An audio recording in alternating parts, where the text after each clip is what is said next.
tell you, Donald Trump has won the election. Again, honestly, it's very bad news. Yeah, Trump is scary. Of the lesser of two evils, he was the worst.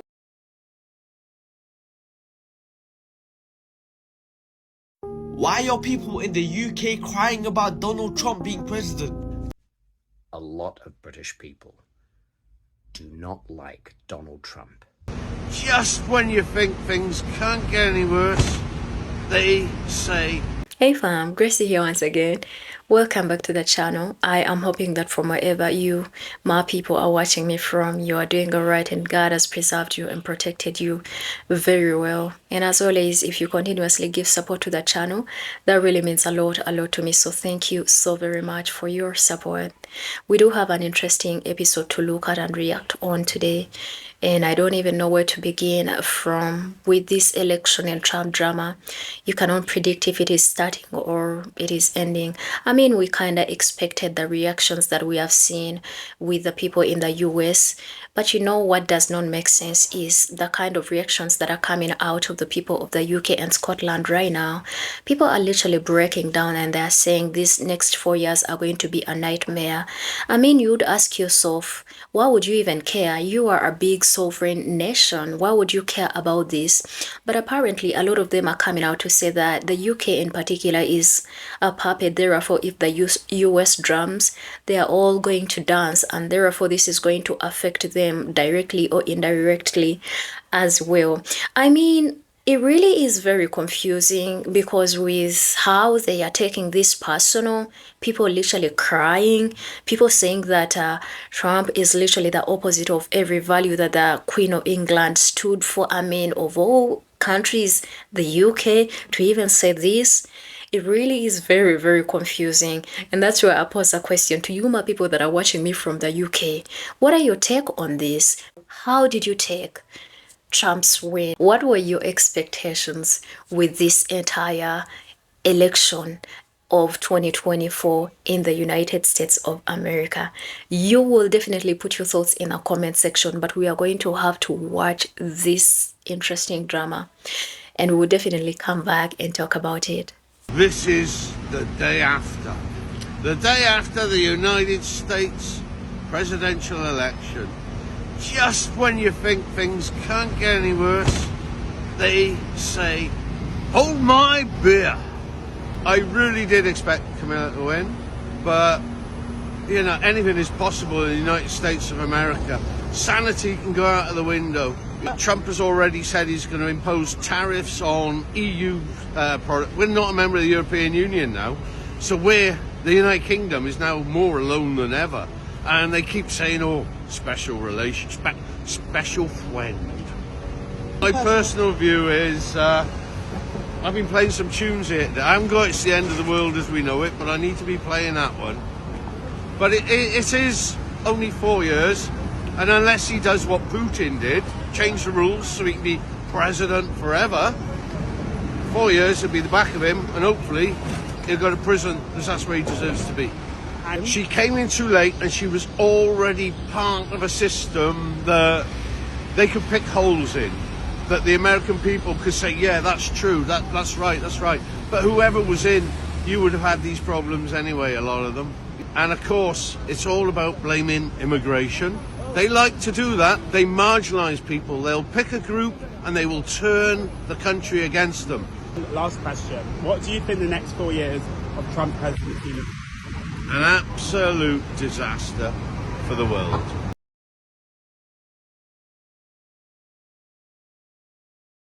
Why are people in the UK crying about Donald Trump being president? Genuinely, how bored can you be? Bro, focus on your own country. Why are you crying?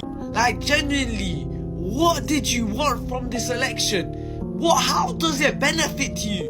Guys are acting like they're watching some next serial, bro, and like, oh my god, no way! Genuinely, sign out ASAP if you're doing that. And like, bro, how are you even like supporting Kamala Harris, whatever her name is? Gee, they're both the same thing. They both support Israel, bro. What is the point? But I can't lie, yeah, if you're from the UK and you're all obsessing about this, please leave. Yeah, if you are staying on track because you wanted to see the results, I get you. But if you're crying out, you need to go Indeed.com and get a 9 to 5 because you're wasting your tears, your blood, your sweat on the wrong shit, my fella. And if you genuinely do like Kamala Harris, not because of Israel and that, yo, well, RG, bro. Trump is hard. Trump is hard. Do you know who's won? No, I do not know, no. I'm going to tell you. Donald Trump has won the election. Again, honestly, it's very bad news. But yeah, Trump is scary. You're from the States. Yes, ma'am. Are you happy with the results? No. If you would have asked me 4 years ago, 5 years ago before I had kids, I would have been very Republican, super conservative, but it's gone too far. We went on the podcast with Joe Rogan, and I think he caught the younger generation. I personally wanted Kamala to win. I just wanted to see something different. Out of the lesser of two evils, he was the worst. What sort of thing do you think is important for a president to be? Just really support his people and his country, not all about this money. It'll be interesting to see what, the controversial man is going to do for these next 4 years. It's definitely going to affect us. I would have preferred Harris to win, yes. Yeah. What do you think were the main issues that were driving people to vote for Trump in this election? I'm a bit surprised that Harris didn't get more votes. I thought Trump would get quite a few, but I didn't think he'd win. I think it's just what's hit them in their pockets, and they are thinking maybe we had a better time when Trump was president. And it's a very basic thing, and that's probably it. Here's how the Scottish newspapers are handling the Trump win. The Daily Mirror says, "What have they done again?" and does a callback to their 2016 front page. Daily Record is in with "Star-Spangled Spanner," a pun and an insult. The Scottish Sun says, "You're rehired. Trump's back for season 2. American dread," proclaims The Guardian. The Daily Star says, "Well, this is awkward."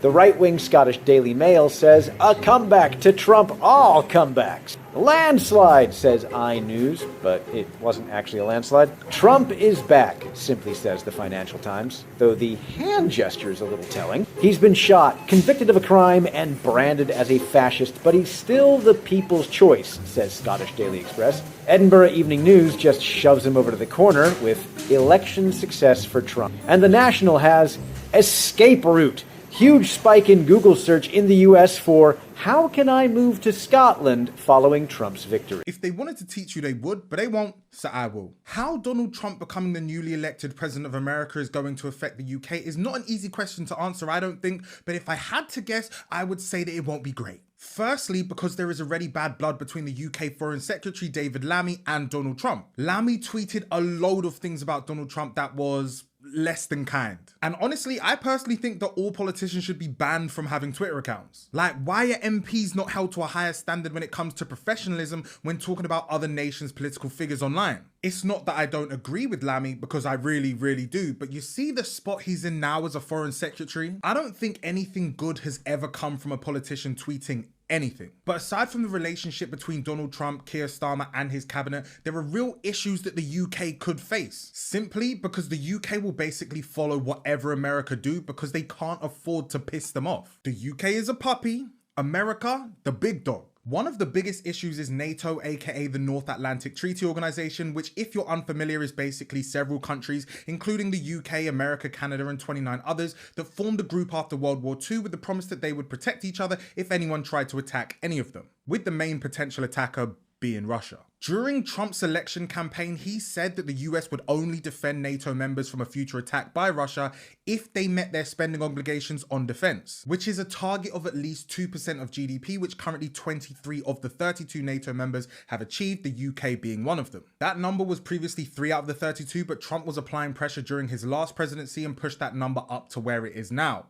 Whether you like him or don't like him, you can't deny he's got a little motion. I mean, all of that becomes slightly less important if Trump does end the Russia-Ukraine conflict immediately like he said he can and will, but I guess we'll have to wait and see, because he was kind of light on the details, i.e. there are none. And even if he can't, there is a possibility that he could just withdraw his support from Ukraine, which would leave the UK in a mad spot because we've committed and are still committing so much money to Ukraine, and without America's support, all of that money would just go up in flames pretty much because Ukraine would be left bent over with their trousers by their ankles. You get what I'm saying? Now, this is where it can get very, very bad for the everyday British citizen. Trump is planning on adding 10% tariffs to goods imported into the US from all other countries, including the UK, meaning that things sold to the US from the UK are going to cost Americans more, which will inevitably make buying things from the UK seem a lot less attractive to Americans. According to some think tanks, if this tariff does go ahead, it's expected to halve UK growth and create higher inflation and higher interest rates from the Bank of England, which means everything is about to get more expensive in the UK. Given that the UK is a small market and it no longer has the European market to help negotiate a deal due to Brexit, things could definitely get sticky for us. But ultimately, I guess we'll have to wait and see. Finally, with the beef that Trump has with Iran and his friendship with the Israeli Prime Minister, you can pretty much bet your mortgage that whatever Israel has planned next during their crime spree in the Middle East, Trump is going to back it. And this is probably the only thing that the UK and America are really going to see eye to eye on, in my opinion, and it's the worst thing to agree on. A lot of British people do not like Donald Trump. And I think that English writer Nate White put it best when he said, and I quote, "A few things spring to mind. Trump lacks certain qualities which the British traditionally esteem. For instance, he has no class, no charm, no coolness, no credibility, no compassion, no wit, no warmth, no wisdom, no subtlety, no sensitivity, no self-awareness, no humility, no honor, and no grace. All qualities, funnily enough, with which his predecessor, Mr. Obama, was generously blessed." So for us, the stark contrast does rather throw Trump's limitations into embarrassingly sharp relief. Plus, we like a laugh. And while Trump may be laughable, he has never once said anything wry, witty, or even faintly amusing. Not once. Ever. I don't say that rhetorically, I mean it quite literally. Not once, not ever. And that fact is particularly disturbing to the British sensibility. For us, to lack humor is almost inhuman. But with Trump, it's a fact. He doesn't even seem to understand what a joke is. His idea of a joke is a crass comment, an illiterate insult, a casual act of cruelty. Trump is a troll, and like all trolls, he is never funny, and he never laughs. He only crows or jeers, and scarily, he doesn't just talk in crude, witless insults. He actually thinks in them. His mind is a simple bot-like algorithm of petty prejudices and knee-jerk nastiness. There is never any underlayer of irony, complexity, nuance, or depth. It's all surface. Some Americans might see this as refreshingly upfront. Well, we don't. We see it as having no inner world, no soul. And in Britain, we traditionally side with David, not Goliath. And our heroes are plucky underdogs. Robin Hood, Dick Whittington, Oliver Twist. Trump is neither plucky nor an underdog. He is the exact opposite of that. He's not even a spoiled rich boy or a greedy fat cat. He's more a fat white slug, a Jabba the Hutt of privilege. And worse, he is that most unforgivable of all things to the British. A bully. That is, except when he is among bullies, when then he suddenly transforms into a sniveling sidekick instead. There are unspoken rules to this stuff. The Queensberry rules of basic decency, and he breaks them all. He punches downwards, which a gentleman could never do. And every blow he aims is below the belt. He particularly likes to kick the vulnerable or voiceless, and he kicks them when they're down. So the fact that a significant minority, perhaps a third of Americans, look at what he does, listen to what he says, and then think, yeah, he seems like my kind of guy, is a matter of some confusion and no little distress to British people, given that Americans are supposed to be nicer than us, and mostly are. You don't need a particularly keen eye for detail to spot a few flaws in the man. This last point is what especially confuses and dismays British people, and many other people too. His faults seem pretty bloody hard to miss. After all, it's impossible to read a single tweet or hear him speak a sentence or two without staring deep into the abyss. He turns being artless into an art form. He is a Picasso of pettiness, a Shakespeare of shit. His faults are fractal. Even his flaws have flaws, and so on and ad infinitum.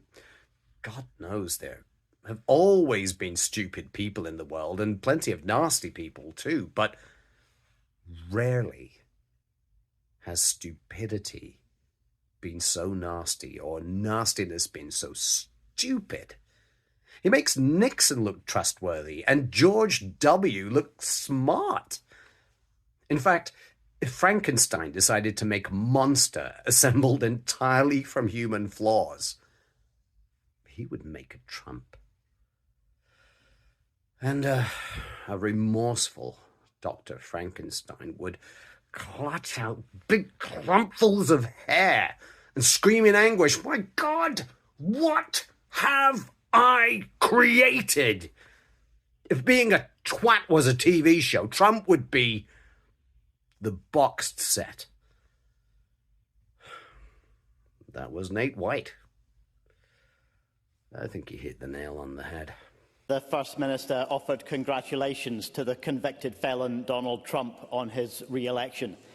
Writing officially on behalf of the Scottish Government, he wrote that he is sure Scotland's cultural and social ties with the US will flourish during the presidency of a misogynist, a climate denier, a fraudster, a conspiracy monger, a racist, a far-right politician who tried to overturn an election result both covertly and by inciting violence.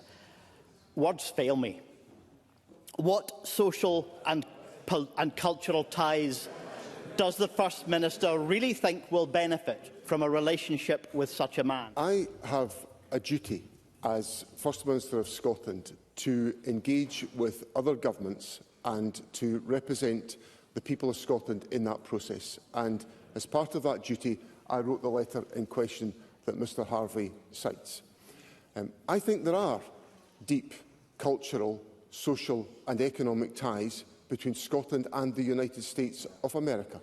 I think they're important. They're important for employment in our economy, they're important for the cultural expression of our country and for the way in which we are able to pursue those objectives. So, whilst there are very clearly, because of what I said before the presidential election, very big real differences in expression and in priority and in way of life between me and Donald Trump, I cannot deny the existence of links between Scotland and the United States.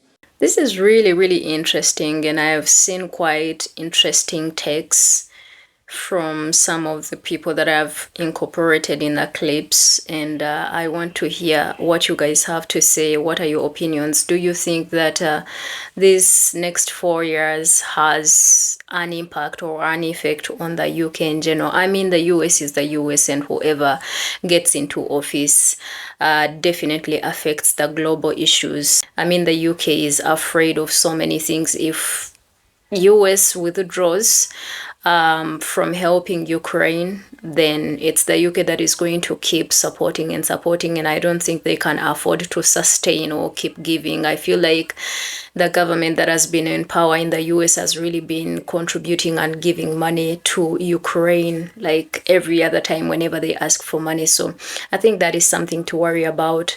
International trade, definitely, because the UK would still want to trade with US.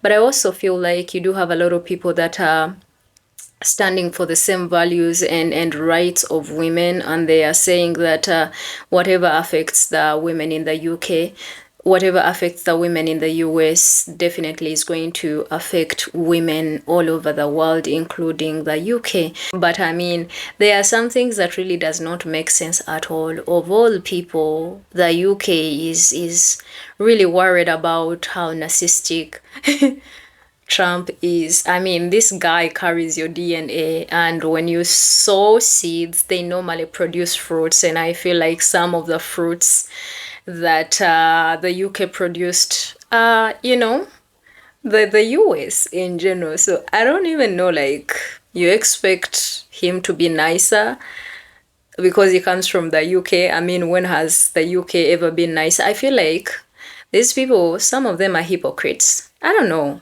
That is how I feel. I feel like some of these people are hypocrites. When it comes to certain policies, they will stand against the person, but when it comes to other policies, they will agree with them. For example, the border policies and, migrants. Who didn't see what happened this year when the UK was literally trying to kick each and everyone out?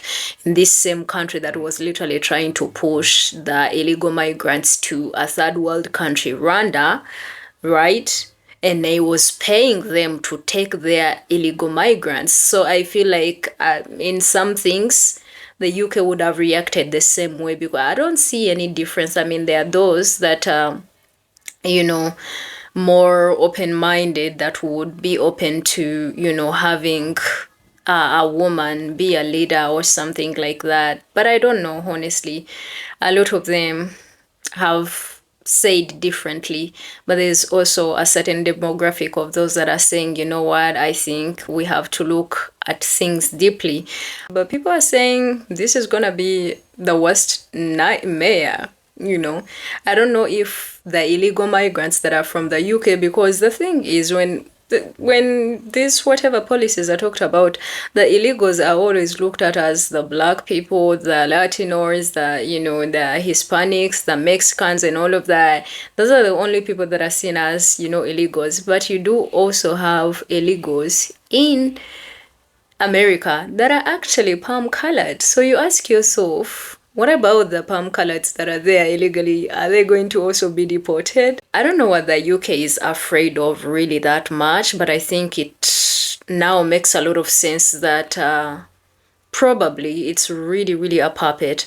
Now, Mr. David, that one of the foreign ministers in the UK that said a lot of bad stuff about Trump, the most interesting part is recently he took back each and everything that he had said. Now he's calling Trump a good man. So that really goes to, I don't know, does that explain that indeed UK can also be a puppet to the US? I mean, the US has really just perfected the tactic of being a bully and literally making everybody else a puppet. Even in Australia, I've heard a lot of people saying that they do have military bases and the US Army can do anything in Australia. And it is very interesting. You've seen a lot of people coming out to congratulate Trump, even the Prime Minister of, where Australia was also congratulating him. So I don't know. Why are people taking this win personal? Why are people breaking down? What don't we know? Because I just don't get it.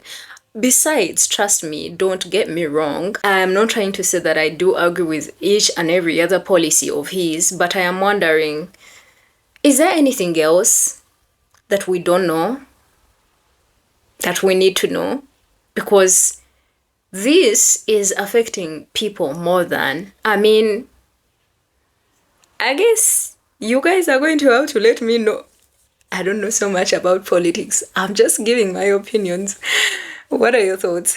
Please, if you haven't subscribed to the channel, consider subscribing. And I will see you in another amazing video. My name is Gracie and I love you. Bye.